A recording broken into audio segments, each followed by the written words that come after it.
Joan Borysenko, thank you very much for joining me today at Rewind Yourself, and welcome. Well, thank you so much. I'm really delighted to be here with you.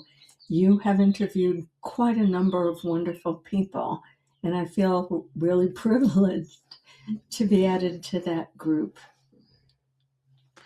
It's an absolute pleasure, and thank you very much again for joining me. So let's get started. I would like to find out more about your experiences, your life in general, and maybe get some more stories and wisdom out of you, if that's possible, throughout this interview.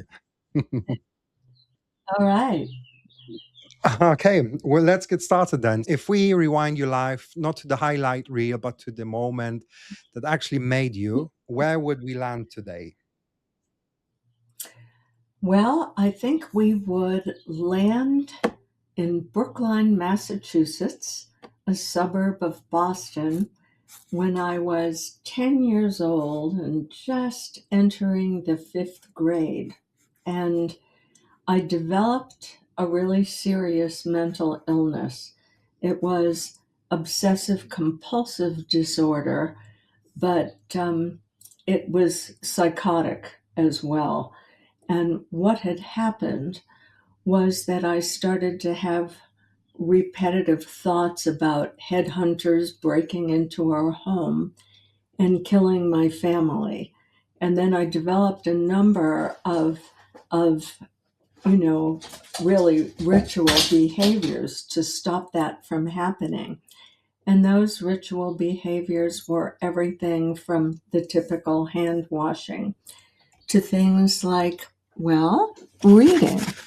Everything I read, I had to read upside down, backwards, and finish it 3 times before I could move on to anything else. And without that, I was in a state of terror. So this was a long time ago. It was in 1955, before there were treatments available, before there were any drug treatments, cognitive behavior therapy treatments. My parents took me to a couple of psychiatrists who said, there's really nothing we can do. Let's hope she grows out of it. And so for 6 months, I lived in what I think of as the underworld. It was a hell state, for sure. And the interesting part, as I rewind it, is the breakthrough that happened.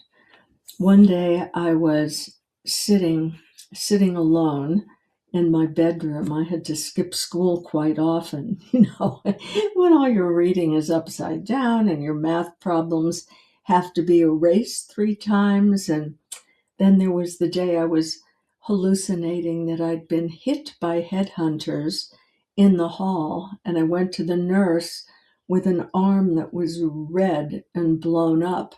And we could tell the school nurse, send for an ambulance. The headhunters have gotten me. You don't go to school all that frequently. So I was sitting in my room and really, really feeling like I might never recover from this, like what had happened to my life. And I thought, well, there've been times in my life that were really peaceful.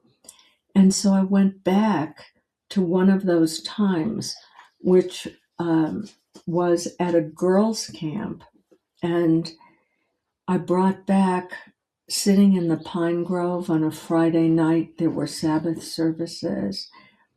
The sound, particularly, of the little girls chanting, welcoming the Sabbath Queen, which is all about peace, coming to a place of peace for a whole day. And I remembered it all so vividly. And I began to sing the song to myself.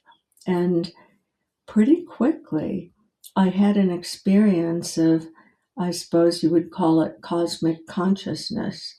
There was not just an isolated me, but I felt I was part of something much larger that was present in all things.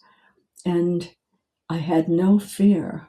There was just tremendous peace and great, indescribable love and wisdom. And so I thought about my situation and I thought, well, I'm peaceful now, but the headhunters are bound to come back. And the wisdom that came to me was, in order to recover, you can never do one of your obsessive rituals again. You have to quit it cold turkey. And I thought to myself, how can I do that? Because the terror is so real. And then I thought, oh, I can just sing this song and put myself in this place. And then there was a poem that I had written that came to mind about a light in the darkness. And I thought, if I just do those things, sing a song to myself, recite a poem, maybe it will be okay. And I did do that. It was difficult at first, but within 3 or 4 days, the whole mental illness evaporated. And what I was left with was a sense of something much greater, a greater wisdom that was love itself. And that became really my guiding light. And it also was the start of having a number of mystical experience throughout my life. And it was also the start. In fifth grade, we were studying brain science in our biology class. And I thought to myself, my brain state must have been very different when I'm in this altered state. And someday I'm going to study that. And that's exactly the path that I took. That was the beginning. Okay. You have described your mother as the health Gestapo, monitoring every bite you ate, your temperature, even your bowel movements. You said you grew up defining yourself as non-lenient. What did it do to you as a child, have our body treated as something that needed constant surveillance? Well, that's a very interesting question because it led me to not trust my body very much because you could never tell what would happen. And I had, a number of experiences during the time that I was mentally ill of like some of the original mind body kinds of things, like imagining that I'd been hit by poison darts. And then my arm simply, really blew up, red, swollen, and throbbing. And in a way, being sensitized to how the mind and the body come together was really part of my journey. I tell a story of something I noticed when I was probably 6 or 7. I had an uncle, my Uncle Dick, and he was famous in the family for hating cheese. So you could never cook anything with cheese in it. But my mother made these beautiful cheesecakes covered with strawberries and red glaze. And Uncle Dick was over for dinner. And she figured, he'll never know. So she fed him a piece of cheesecake, and he loved it. And he asked for another piece, and he loved it. And then a little bit later, he said, "What was that delicious cake?" And when she said it was cheesecake, he threw it all up, instantaneously. And that it made a very big impression on a little girl. So the the way that our thinking, our imagination affects our bodies really became fascinating to me in every way. But yes, my mother was nervously intrusive, and that that I wanted to get away from as soon as I could. At Harvard, they called you psychosomatic, Sally, because stress was destroying your own body from the inside. migraines and immune disorder, the future pioneer of mind body medicine was the most physically stressed person in the room. Looking back, what was your body trying to tell you that your mind hadn't caught up with yet? Well, I think what it was telling me is that you cannot be perfect in any way, and that the constant striving for perfection will actually make you sick.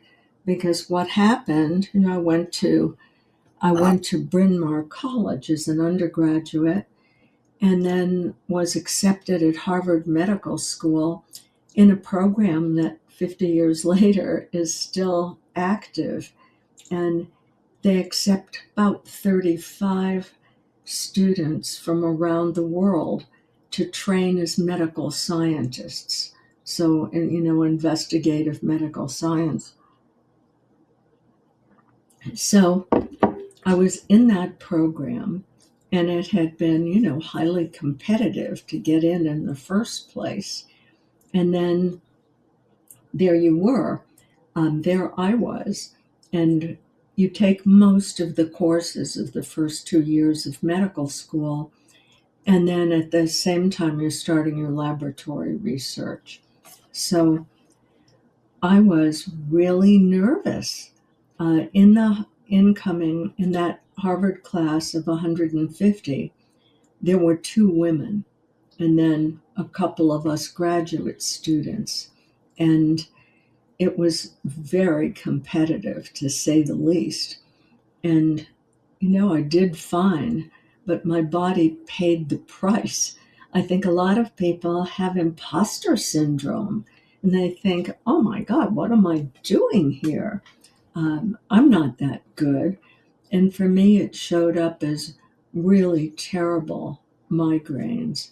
And then what I used to call migraines of the belly. I'd have, really severe stomach issues that also were pretty difficult. And actually, the migraines were very interesting, because if you look at the life of some of the mystics, like Hildegard of Bingen, for example, she had her divine visions during the prodrome, that the aura that can precede a migraine.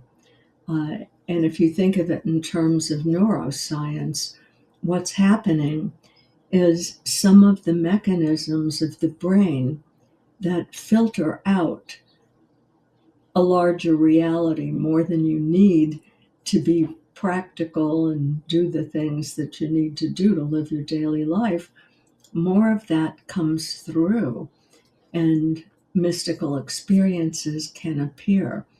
So the positive aspect of that, because actually some of my first memories as a really little kid, like three years old or so, were having migraines. And while they were made worse by the stress of graduate school, they were a part of my life till I was probably 50 years old. And there weren't any medicines for them when I was young, at least none that worked for me. But I think that's just part of, my kind of mystical awareness, is that my brain was not filtering reality the same as other people's. Your father didn't die of cancer. Cancer treatment destroyed his mind, he lost hope, and he took his own life. You were a young researcher at the time. Can you take me back to that period, but not what it meant for your career, but what it meant to live through it? Yes, so just pulling the thread through, when I graduated with my doctorate at Harvard Medical School, was a doctorate in cellular biology. I did a postdoc in cancer cell biology, but at the same time, I want to say I was very interested. I went to Harvard because it was the only place that mind body kinds of research was going on. There was a young physician, Herbert Benson, working with a couple of the faculty in the Department of Pharmacology studying biofeedback. And that was big news back then, that you could, for example, train an animal to raise or lower their blood pressure dependent on what rewards you were giving them. So I was studying that as a graduate student, but I was also fascinated by how cells communicate with each other and why cancer cells don't communicate like normal cells. So my postdoctoral work was also at Harvard Medical School in cancer cell biology. And then I got a faculty position at the Tufts University School of Medicine in Boston, teaching medical students and doing cancer research. So I was maybe 29, no, a little older than that, probably in my 30s. No, 29 or 30. And a cancer cell biologist. I had a laboratory that was very well funded. I was studying cell membranes and actually the effect of fatty acids in food on the fluidity of cell membranes and what that did to cancer cell growth and communication. And so I knew a whole lot about the details of cancer cells, but I didn't know anything about human beings. I was studying cells in tissue culture situations. And then my father got a type of cancer that normally you can live with for a long time, chronic lymphocytic leukemia. But with him, it became very aggressive very quickly. And I found, number one, it was almost impossible to speak to his physician. What had happened was that he had been put on a high dose of steroids, and one of the potential side effects, doesn't happen to everybody, but one of the potential side effects of high dose steroid treatment is that it can create a manic psychosis. And that means you really can't communicate with a person who's in the grips of manic psychosis. They have a fast flood of ideas, flood of speech. They can't keep their mind on what they're doing. They may become aggressive, all kinds of potentials. But it was so difficult for my mother and for my brother and myself. Just who this man that we love suddenly disappeared. It was like a stranger moved in.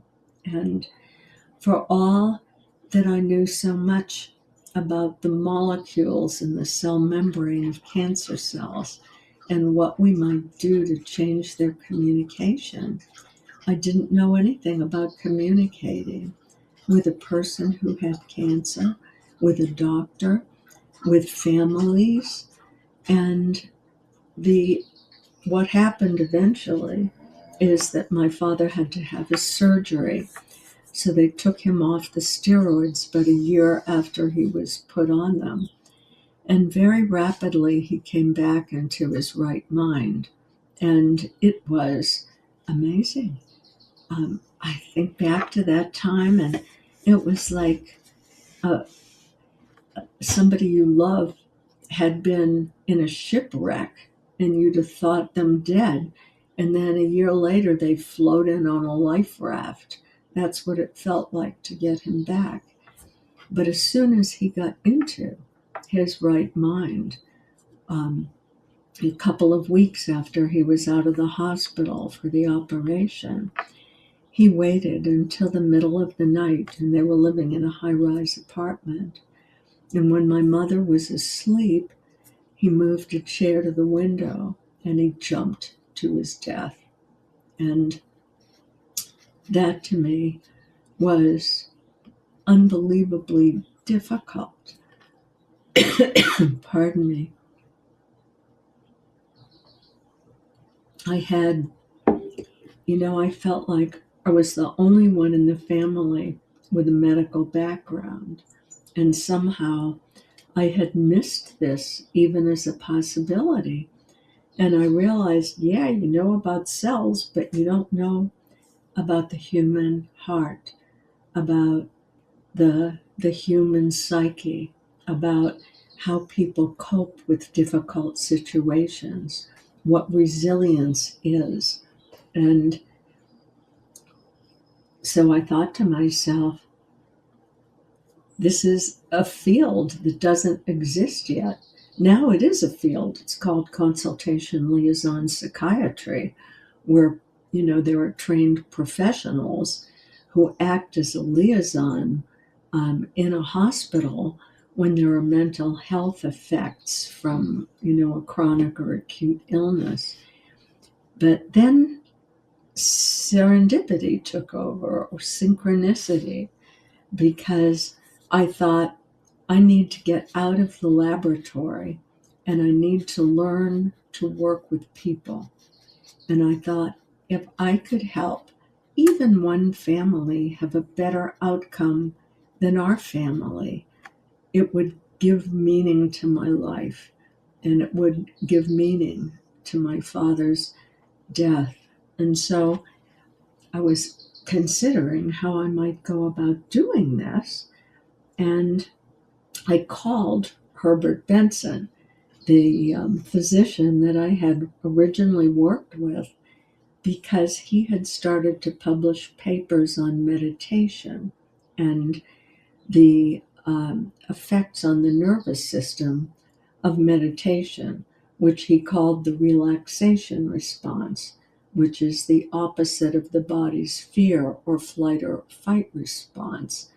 And I thought, that's something. I'd been practicing yoga and meditation for years because I realized all the way back from my recovery from that childhood obsessive compulsive disorder that there were ways that you could reach that peaceful center inside of you, touch the light that everybody carries inside, and peel away some of that lampshade of fear that obscures the light of who you really are. So I called Herb Benson, and he said to me, I can't believe it's you, because I knew him very well. I'd actually been his technician for 3 months after I graduated college and before I matriculated into the medical school as a student.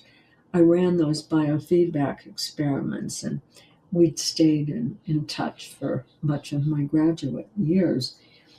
So he said, well, he had just gotten a grant from the National Institutes of Health to retrain MDs and PhDs in a new field that they were calling behavioral medicine. Although now behavioral medicine has other nuances of meaning. It's often used in addiction terminology. But we developed a program together. I took a slot. It was my second postdoctoral fellowship, actually. So I took a slot with him, and I kept teaching at Tufts for 2 years as well. And the deal was, if it didn't work out in this new strange field, I could come back and take my position at Tufts. It was lovely of them to hold it open for me. But I ended up starting a clinic with Herb Benson and also finishing my licensing credentials to be a psychologist. I'd already studied quite a bit of it in college. And in any case, I had to finish some coursework, supervised hours, all of that. So I became a licensed psychologist and started a mind-body clinic with the help of psychiatrist Elon Kutz and Dr. Benson. And right away, I started an 8-week program for people with cancer. That was that was what I wanted to do, giving people the tools to be resilient and inviting family members to join them and also learn these mind-body tools of resilience and to make meaning that was healthy for them and led them forward in a you know in a good way. So shortly after that, we started a program just for people with stress related disorders. There were a lot of people with cardiac problems. And then the AIDS epidemic began in about 1982 in Boston. And I started an AIDS clinic before there was the word AIDS because we didn't know what caused the illness. All we knew is that in the beginning, it was all gay men who had, a very serious immune disorder from which they would die very quickly. And so I started to run these groups for men with AIDS, and I did that for about 6 years, running the cancer groups, the AIDS groups, the stress-related disorder groups. And I learned so much during those years. And then I wrote a book about what we did in our mind body clinic so that other people could have the same tools. That book, which is called Minding the Body, Mending the Mind, became a New York Times bestseller.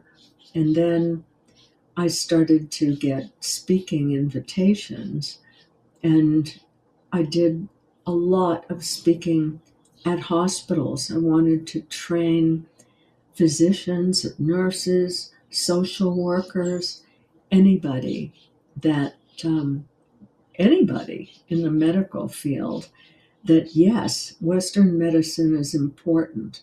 I've never denied the place of Western medicine. I think mind-body medicine is an adjunct. And in some cases, roughly 80% of doctor visits are due to stress-related disorders. And those can be treated entirely with mind-body medicine. But many other illnesses need a combination of traditional medicine or Chinese medicine and mind-body medicine. Going back to the 80s when you were running the mind body groups for gay men dying of AIDS when nobody knew what AIDS was or how it was transmitted, you walked into those rooms without knowing the risk. What drove you to do that when most people were keeping their distance? Well, I was asked the same thing by the hospital staff. Um, Actually, I had several colleagues who came to my office to do what amounted to be an intervention. And they said, "We don't know how it's transmitted. Why are you doing this? Do you have a death wish?" But I didn't. I had a knowing. And that's a word that mystics understand, and that it's not based on any external evidence, but with every core of your being that you're safe. And that's how I felt. But the hospital did not want me to run groups for AIDS patients in where other patients might be, because they didn't know, it wasn't ethical for them to be able to do that. So I ran the groups out in the community, often at the home of AIDS patients. And it was a really tough time because if I started a group with a dozen men in it, by the time 8 weeks have passed, probably half of them were hospitalized or had passed. So it was a difficult thing. But then, after a couple of years, we found indeed it was a virus, and it was passed through bodily fluids, and so it was safe to, um, you know, to be in the same place as an AIDS patient, as long as you weren't eating from their silverware or, you know, being sneezed at or whatever. So it was the worst of times, and yet I learned so much about I learned so much about the preciousness of life. Um, I learned so much about the importance of care and love and communication. And that was one of the difficulties with, a lot of these young men and older men were in the closet still. They had not told their families, and suddenly coming up with AIDS, the families would then find out. And then when the families would come, they would want to spend all their time, of course, with their child, at least in most cases. But there was, a lot of stories about whether the parents were accepting or not. But often the parents would come and they would kind of take over and squeeze out some of the friends. There were a lot of dynamics that went on during that time, and also a lot of healing, a lot of healing. So I did that until roughly 1988. And then after my book was published, I left academic medicine and just, began to write. I've written 17 books and lectured all over the world. I feel very privileged. And I still have a private practice, but it's not in mind body medicine or in psychology. My private practice is as a spiritual mentor, people sharing their journeys with me, and I'm what a wonderful, wonderful man, John O'Donohue, who passed 7 or 8 years ago. He called an anam cara, which is a Celtic word meaning soul friend. So I tend to wear three hats. I'm a scientist, I'm a psychologist, and I'm a soul friend. And you also mentioned minding the body, mending the mind. You were saying things that the medical establishment would not accept. What does it feel like to watch the mainstream eventually catch up to what you were saying saying 40 years ago? And does that feel like medication or something more complicated? Well, it's been interesting to watch. Integrative medicine is now common. You go to a hospital and they've got programs for their patients. You could take a yoga class or a meditation class or, something of that nature. But still, I would say a lot of healthcare professionals, particularly physicians, still do not understand or even accept that mind body relationship, except through stress. Benson really did well focusing on stress because you I think every healthcare provider has seen that people get worse. Whatever illness they have is made worse by stress. I remember um, doing a study at the Joslin Diabetes Institute, and I taught people how to meditate. And they were all people using insulin infusion pumps who had very brittle, difficult to control diabetes. I remember visiting one patient in the hospital because she'd gotten the flu, and illness often makes the control of blood sugar more difficult in people who have that kind of serious diabetes. And as soon as I walked into the room, and I began to talk. The nurse was standing there. She was monitoring the patient's blood glucose. There was a monitor you could see. And as soon as I walked in, her blood glucose dropped into normal levels. And that's because she was used to my voice leading meditations. And through classical conditioning, like Pavlov's dogs, that a bell would ring, the dog would salivate. That's what it was like. She heard my voice and her nervous system relaxed and her blood sugar dropped. And I think many physicians have just noticed on their own that when their patients are stressed, their illness gets worse. But a lot of young physicians don't really know that. I used to laugh when somebody would say, "Well, what's the evidence for the mind affecting the body?" I said, "Well, why do men read Playboy? I mean, the mind affects the body. It's it's obvious. Whatever you're imagining is not just in your imagination. Uh, it affects the whole of you." A colleague of mine who's now passed, Dr. Candace Pert, um, actually did a great deal for the science of mind-body medicine.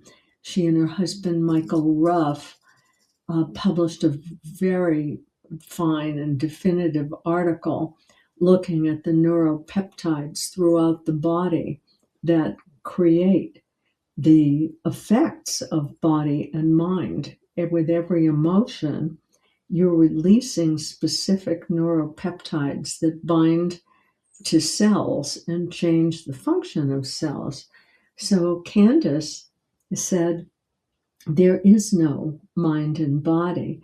There's a single body mind that we all have. And it's one unit, not two.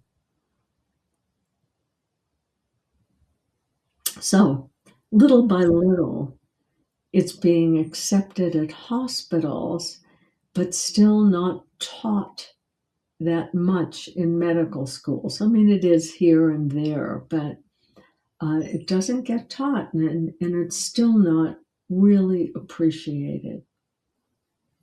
In 1990s, you completed the Hoffman process, an intensive residential program to heal your relationship with your parents. You're already a Harvard trained psychologist and best-selling author, helping other people Yeah. to heal. What was it like to be the patient rather than the expert? Oh, it was fascinating.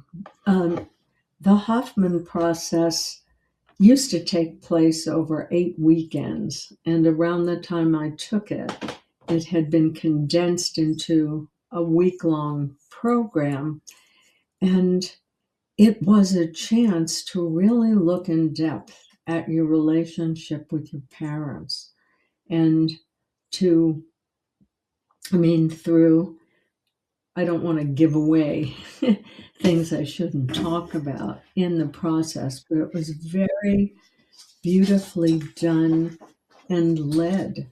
And I remember after one particular process, which had to do with imagining the lives of your parents when they were 10 or 11 years old, thinking back on what I knew, and then, of course, you fill in with what you might imagine.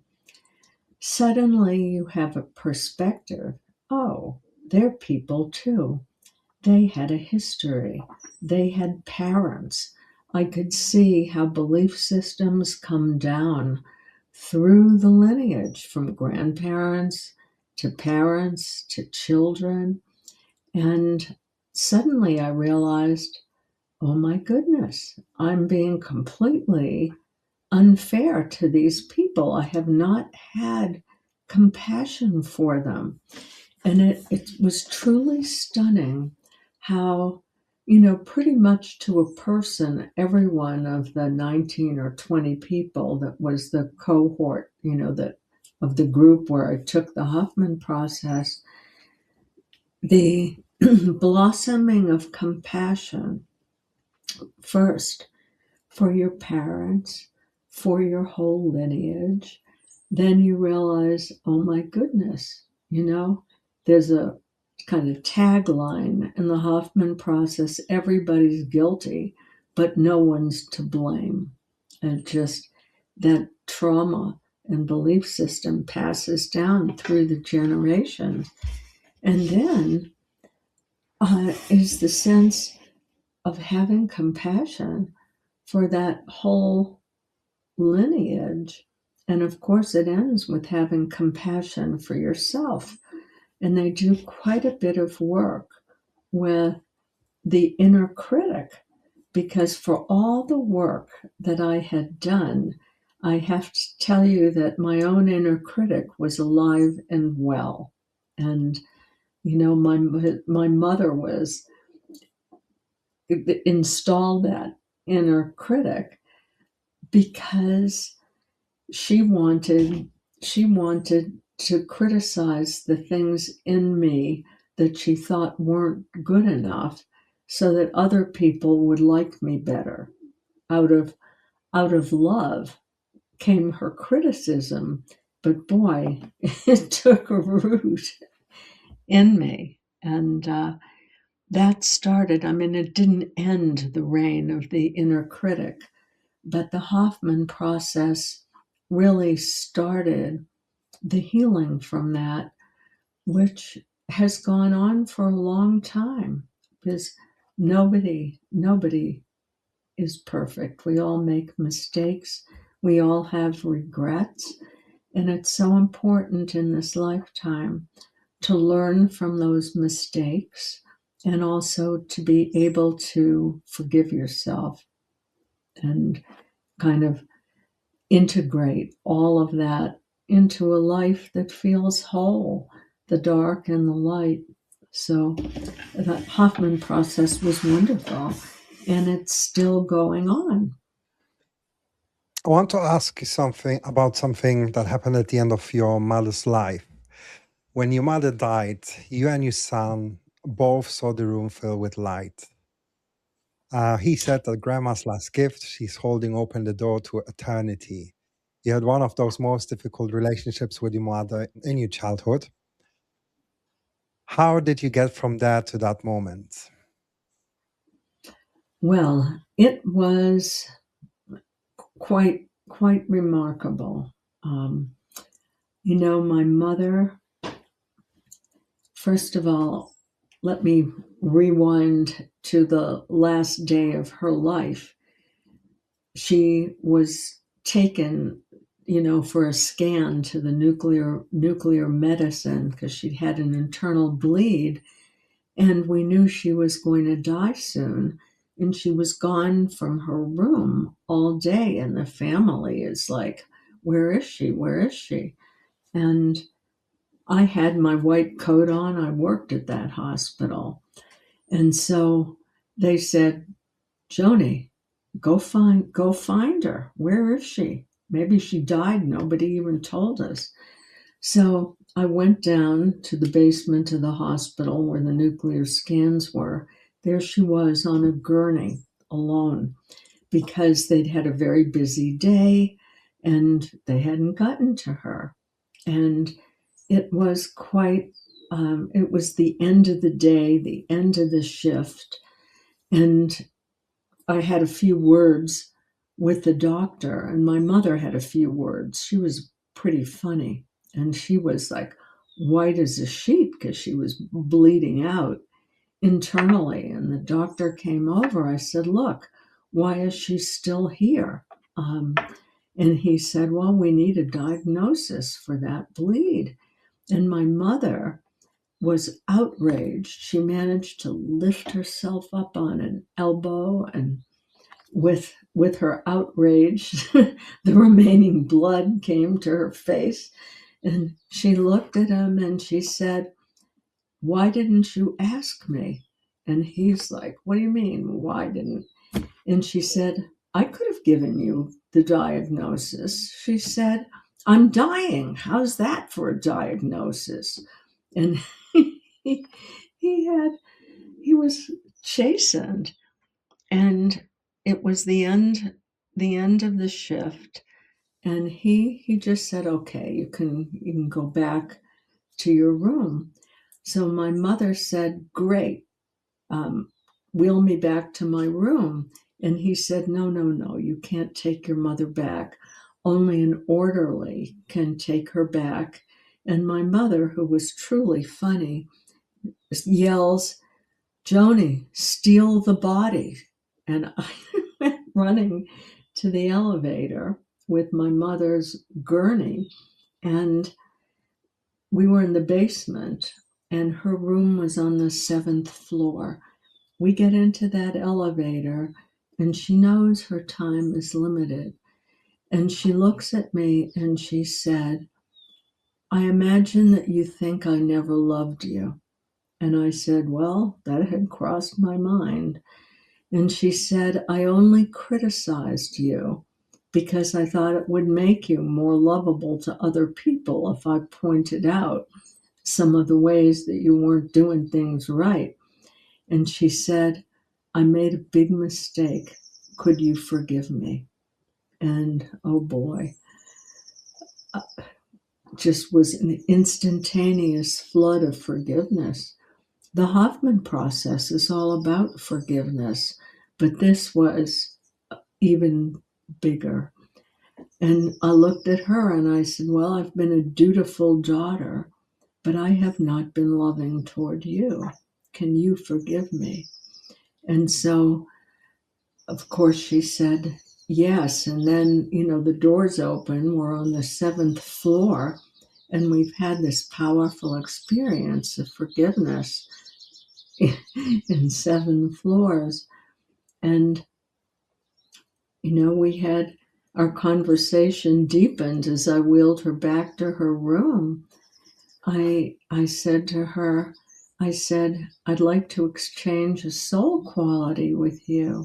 And what I appreciated most about my mother is she was very out front and very courageous. I admired her courage.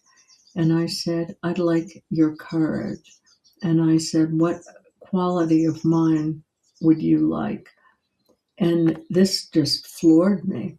She said, I'd like your compassion, because I didn't even know she had seen that in me. And that's a whole other story when she gave me her courage from the other side. But then I brought her to the room, and she spent a few minutes alone with each of the relatives who had come there to say goodbye.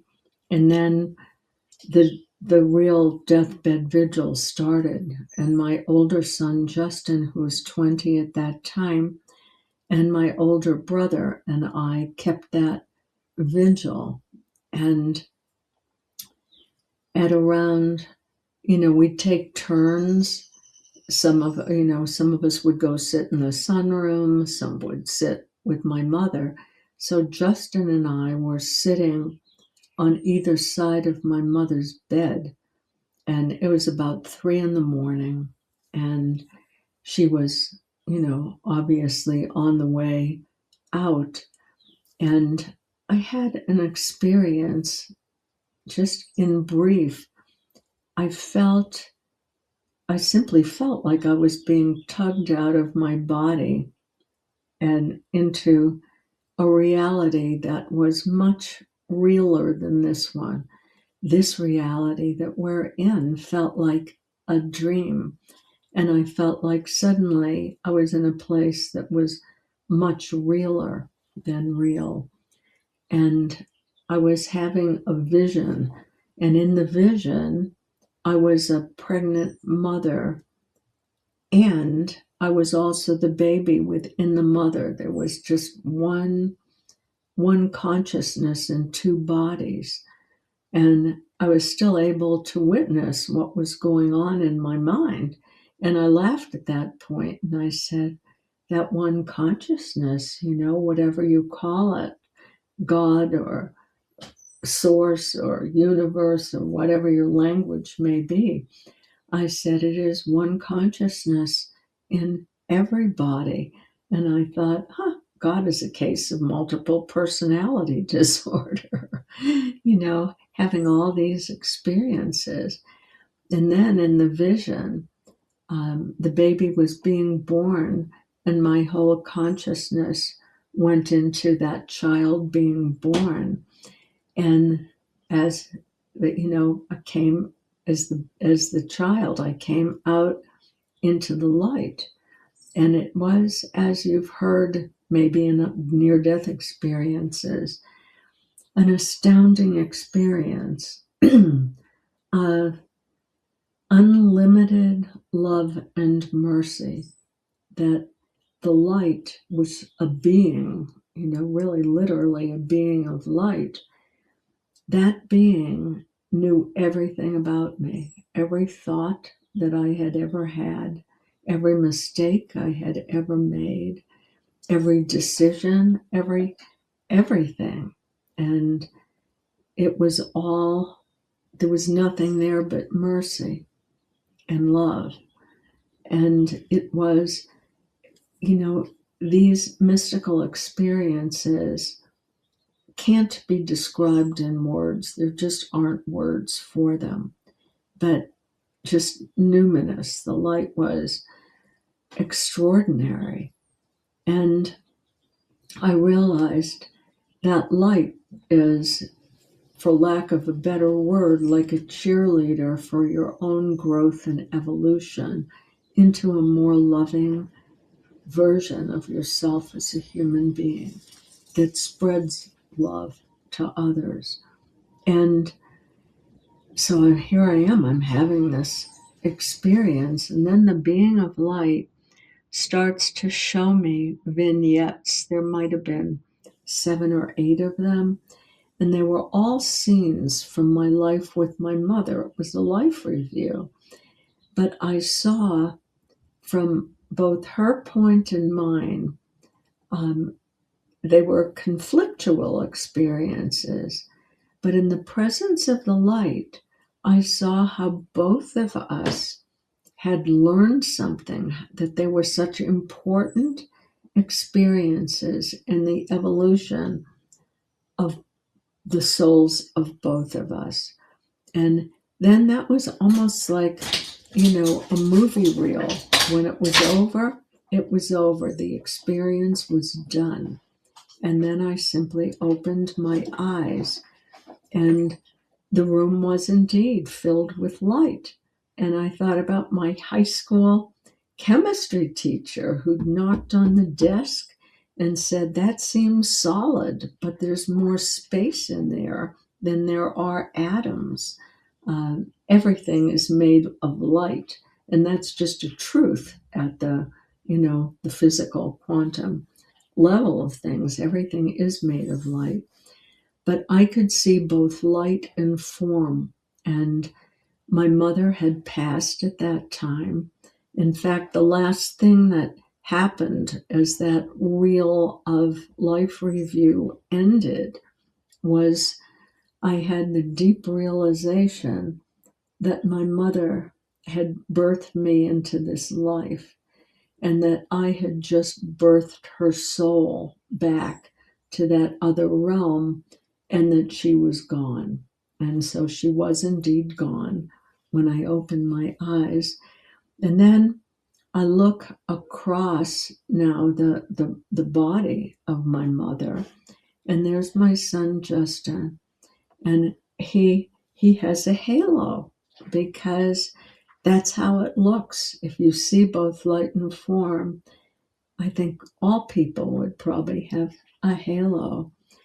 And he was transfigured. I mean, he had the face of such awe, of such love, and he was weeping, and tiny rainbows were coming from his tears. I mean, it was extraordinary. And he looks at me and he says, "The room is filled with light. Do you see it too?" And then he said, "This is Grandma's last gift. She's holding open the door to eternity so that we can have a glimpse." And then I went around the bed to sit next to Justin, who had also had a vision. He never told me what the contents of that vision was, but what he did say, he was amazed. He said, "Grandma Lily was a very great soul, and she took a part in this lifetime much smaller than who she was as a gift to you, to me, because," he said, "you're meant to be a teacher of love, and you could not teach love unless you'd had something to rub against and had felt unloved. And that is what will make you a good teacher." And that was her gift to you. And he was totally amazed by this. I mean, the awe in the room was really remarkable. And so that was my mother's last gift. And at that time, I had never heard of a description of a shared death experience when two people go into the light together when somebody dies. And then Raymond Moody actually wrote a book about shared death experiences, and I think he called it actually The Door to Eternity. And that has been a very great gift to me.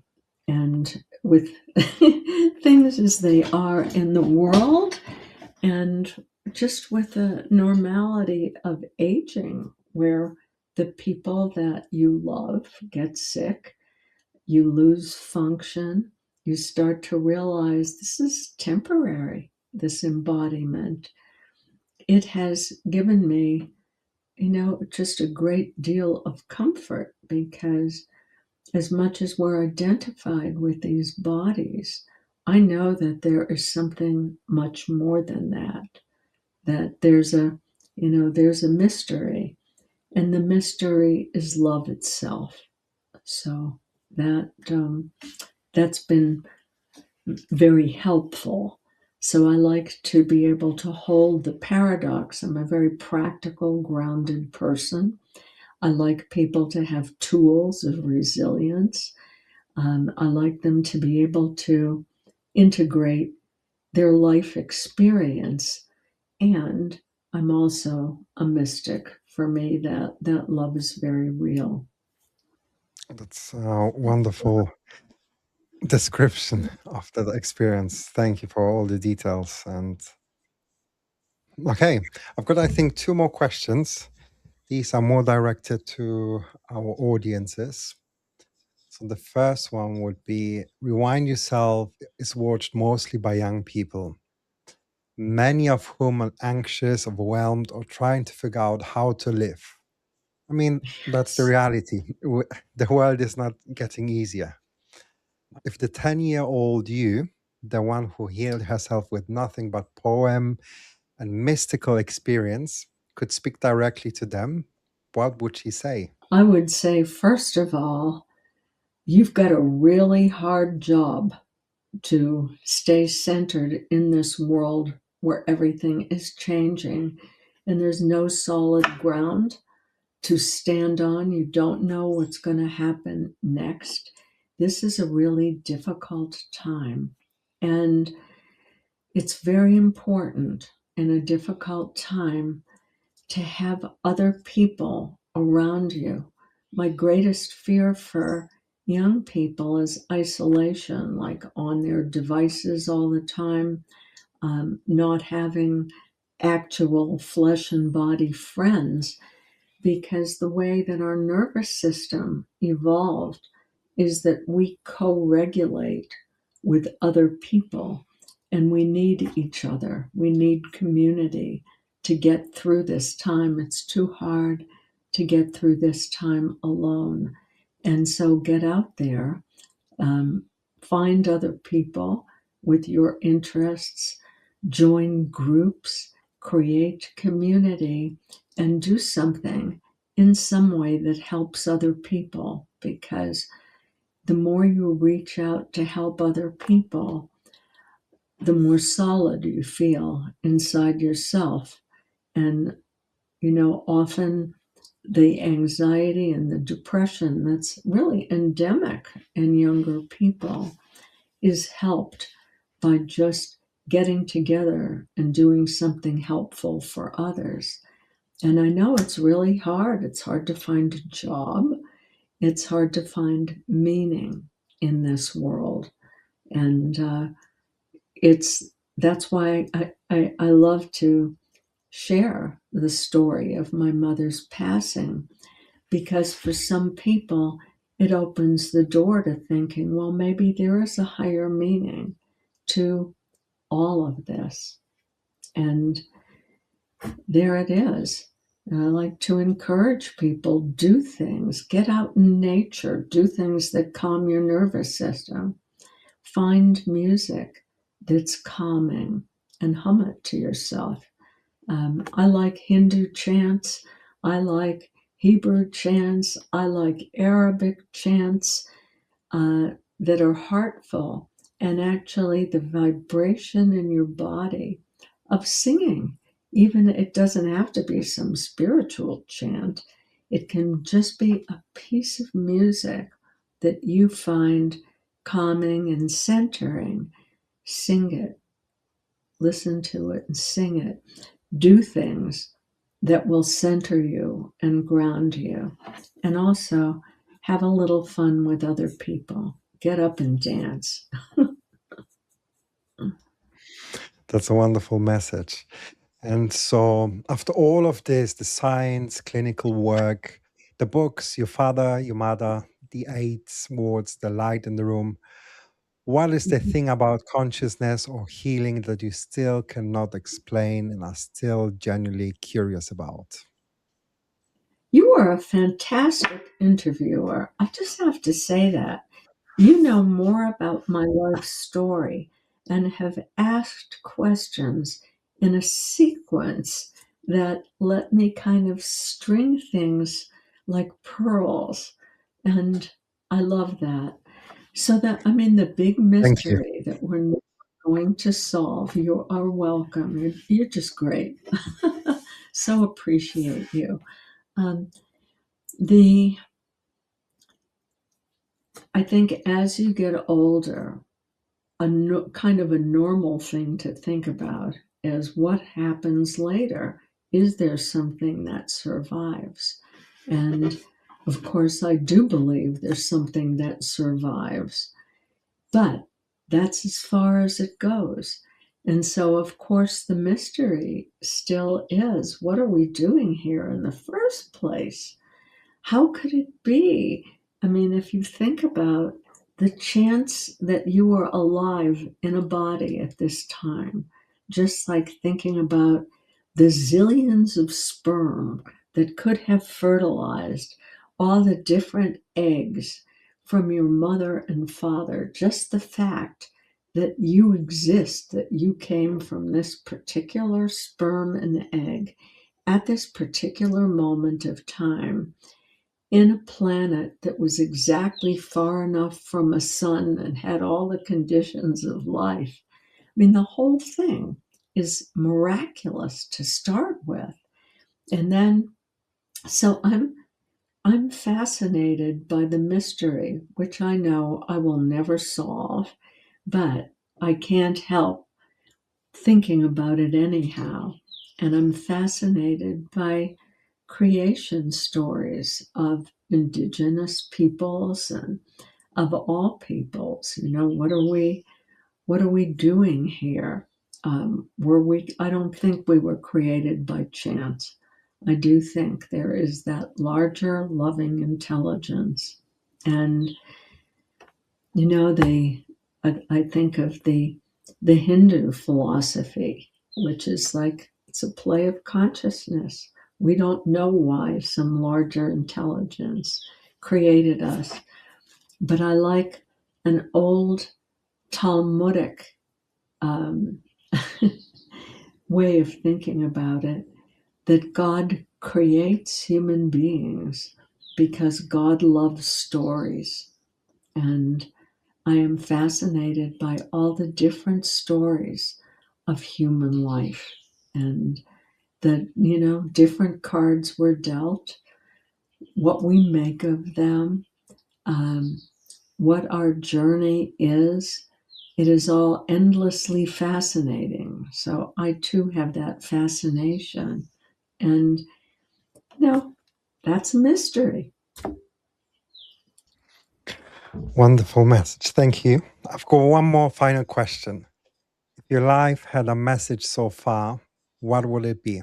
Well, I think the main message is the journey in love is a gradual unfolding of your love for everything.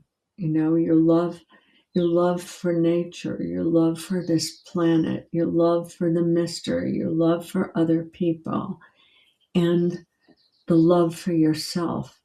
And as you truly love yourself and accept yourself, I'm not talking about narcissism. That's not love. That's self-obsession.